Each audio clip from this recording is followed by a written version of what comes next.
you're listening, but are you sure you're alone? Dark Realms awaits you. He hadn't meant to idealize her, to put her on a pedestal, to overwhelm. Radiant she was. She drew people in, shook their hands, pulled up chairs for them. "Are you the organizer?" she'd been asked. No, she wasn't. Just a woman with a smile, a woman in a sundress who scooted over and made room for others. What was her name again? And then she directed her smile at him, her warmth, her questions. Mathieu stirred in his seat, gripped tight the neck of his bottle so as not to tremble. He did that sometimes, or rather the nerves did, as though they were an entity of their own. "What does your tattoo mean?" she asked, leaning in, both hands on the edge of her seat as though to anchor her curiosity. Juvenile energy, something young and endearing about her gap-toothed smile. "I drew it," said Mathieu. A ghost, an illustration he'd scribbled in his notebook the day his dad ignored his new shoes, leather. He'd traded in his scruffy Vans and their worn tongues because real men, not boys, wore real shoes. "Really?" said the woman, wide-eyed. "What does it mean?" Cliché question, but it was she who'd asked it. "I think I felt invisible," he said. "What does that feel like?" Right. How would she know? And how would he know that she was more than a bubbly personality, a pretty face, a question mark? Do you listen to everything others say, or do you stare through them? Do you see what isn't there? Cafe, worn leather seats, pamphlets scattered across the windowsill. Mathieu stuttered, hands jittery as he spoke, responded. Had she noticed? Her eyes fell upon his trembling fingers, his body quivering like the crown of a tree, voice rustling as light as leaves. "So, what brings you to Lille?" he asked. Silence. Fill the silence. He felt too visible beneath her gaze, fiddling with a sugar sachet. He watched as her lips moved in response, how a smile flittered here, there, disappeared, how her eyes crinkled, brown-green, hazel, freckles sprinkled across her sunburnt cheeks, dead skin on her nose peeling like dry glue, nasal hair untrimmed, upper lip in need of a wax, though plump and pink and soft, he bet. She was far from perfect. She was an ordinary individual with ordinary flaws and ordinary ideas, mediocre even. He wouldn't idealize her, not this time, not again. She'd do, just like this, just as she was, and my, hadn't he grown? Aware of his own patterns he was. "What about you?" she asked. "What about me? Pourquoi es-tu venu à Lille?" Sweet accent hers. Her voice changed in French, regressed rather. The voice of a girl, always curious, always inquiring, douce, and he might just burst with nervous laughter, might just grab her hand, kiss her feet. Happy he was merely to be in her orbit. Happy he was to sit across from her in an orange summer dress, doe-eyed, as pretty as a present with ribbon tied. But he was no longer one to idealize, remember. And happy, it was the right word.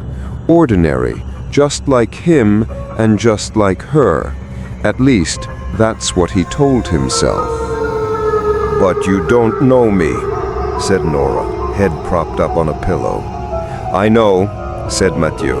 "I've been reminding myself that you're just another individual too, and that you're flawed, that I'd have to accept that version of you.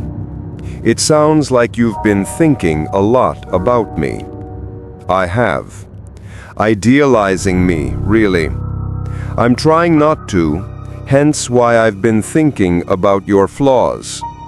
But that's also obsessive. I don't want to be anybody's limerent object. It's reductive, dehumanizing even. You know, nobody ever sees me. They project their fantasies, their desires onto me. And that guy from the language exchange, for example, Laurent, he's already grabbed my waist multiple times, even though I flinched and pulled away.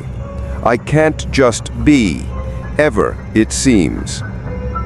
"Well, now you're making me feel guilty for being attracted to you.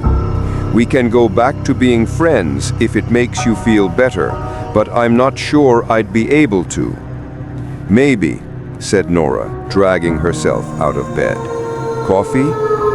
Hi, Mathieu. I think we got carried away last night, and I'm feeling a little uncomfortable. Is it okay if we go back to being platonic? If so, are we still on for the fireworks? I would bring my friend along. Send. Pages and pages of text. Nora scrolled indefinitely. Disproportionate it was. "You can't tell me how to feel. My feelings are mine, and I care about you now. You initiated intimacy. Don't tell me not to get attached. I don't resent you, but..." Page after page, like kissing him was a contract. "You're afraid of intimacy, but deep down, I think you're open to a romantic connection. It's just that you've been hurt before. You're closed off, sure, but you're just scared." Page after page, like kissing him was a sentence. He'd made her tea and microwaved leftovers, kissed her while she was drunk, and now she was emotionally responsible for this near stranger. 3 times they'd met. First the language exchange, then coffee, finally at a bar after a bad date. And now he expected love as though it were an exchange, a currency, a food stamp.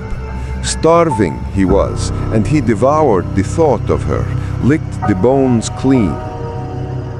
"Mathieu," she wrote, "I'm feeling overwhelmed. You've crossed several of my boundaries, and now you're psychoanalyzing me. Me, whom you don't know. Maybe I'm afraid of intimacy, sure, but not with you. I simply don't want to be with you, and that's okay." Nora flinched at his response. "You should be more considerate about the feelings of those you decide to initiate intimacy with." "Hi, Mathieu. We don't know each other well enough to be having this kind of conversation or this level of emotional intensity. It's inappropriate and unfair. I won't have it." Blocked her, he did. Unblocked. New message. "Sure, I shouldn't have sent you all that at once, but I stand by what I said. And it's none of my business what you're like with other men, regardless of my opinion. And I was dishonest about my emotions yesterday because I felt used, and rightfully so. Just send me your bank details so I can pay you back for the beers you insisted on buying me, despite me expressing my discomfort. But I wish you the best here in Lille." We don't own the rights to how we're perceived or imagined by others, but that doesn't mean it isn't violating. What had he done with the thought of her, and why could she feel it? Why was it palpable? Why could she smell it hanging in the air like spoiled milk? Why could she taste it in every forkful of instant noodles? She pushed her bowl aside, fork cluttering against the porcelain. She'd lost her appetite. Dry gagged. Everything tasted, sounded, smelled of him taking liberties with the idea of her, pulling her apart and reassembling her like a Mrs. Potato Head, all the while unaware that he was doing it, that he'd reduced her to a plaything and stuck ears where they didn't belong, chose his favorite set of eyes, removed the mouth. Who needs one anyway when you're a blank face projected onto? Arbitrary you're rendered, but you have just enough of an identity, of individuality to serve as the screen, to personify all their desires and projections, and for them to think it's not their imagination, but you. Nightmares sometimes linger, their fingerprints loud and luminescent on the waking world. Nora lay in bed, heart pounding in her chest. He'd followed her. He had. Wide awake, bad dream.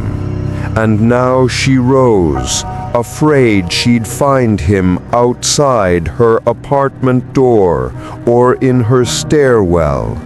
Fastened the chain lock, she did. Shut the curtains 3 stories high. Turned on the kitchen light above the stove to dispel the darkness should it morph into a man who'd lived God knows what with the fantasy of her.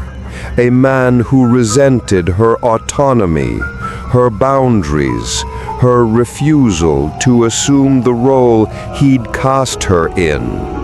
But what if he was outside somewhere? What if he saw her light come on? Nausea and goosebumps evoked by a near stranger. A near stranger who'd conjured up a narrative centered around her and him. A narrative which he seemed to believe despite its non-reciprocity. Limerence. It wasn't flattering, but degrading, reductive, dehumanizing. He'd poured into her all his expectations, as though she were a container, a heart-shaped cake pan. Mathieu pulled at the doorknob, but it caught in its frame, locked. If he could just speak to her in person. Cold it was, wind climbing up his spine and caressing his neck. He sat on the curb, shoulders hunched, watched a group of drunken girls trip over themselves, squeal, their heels clinking like go-stones. One stumbled across the road and past him, jangling keys, metal scratching against the keyhole, creaking door. His dirty shoe a door jamb just in time. Then he followed her in and sat in the stairwell outside Nora's door. Rehearsed his lines in his head, then aloud. Knock, knock, if he could just speak to her in person. Sometimes it wears a familiar face. A face without a mouth. You're listening, but are you sure you're alone?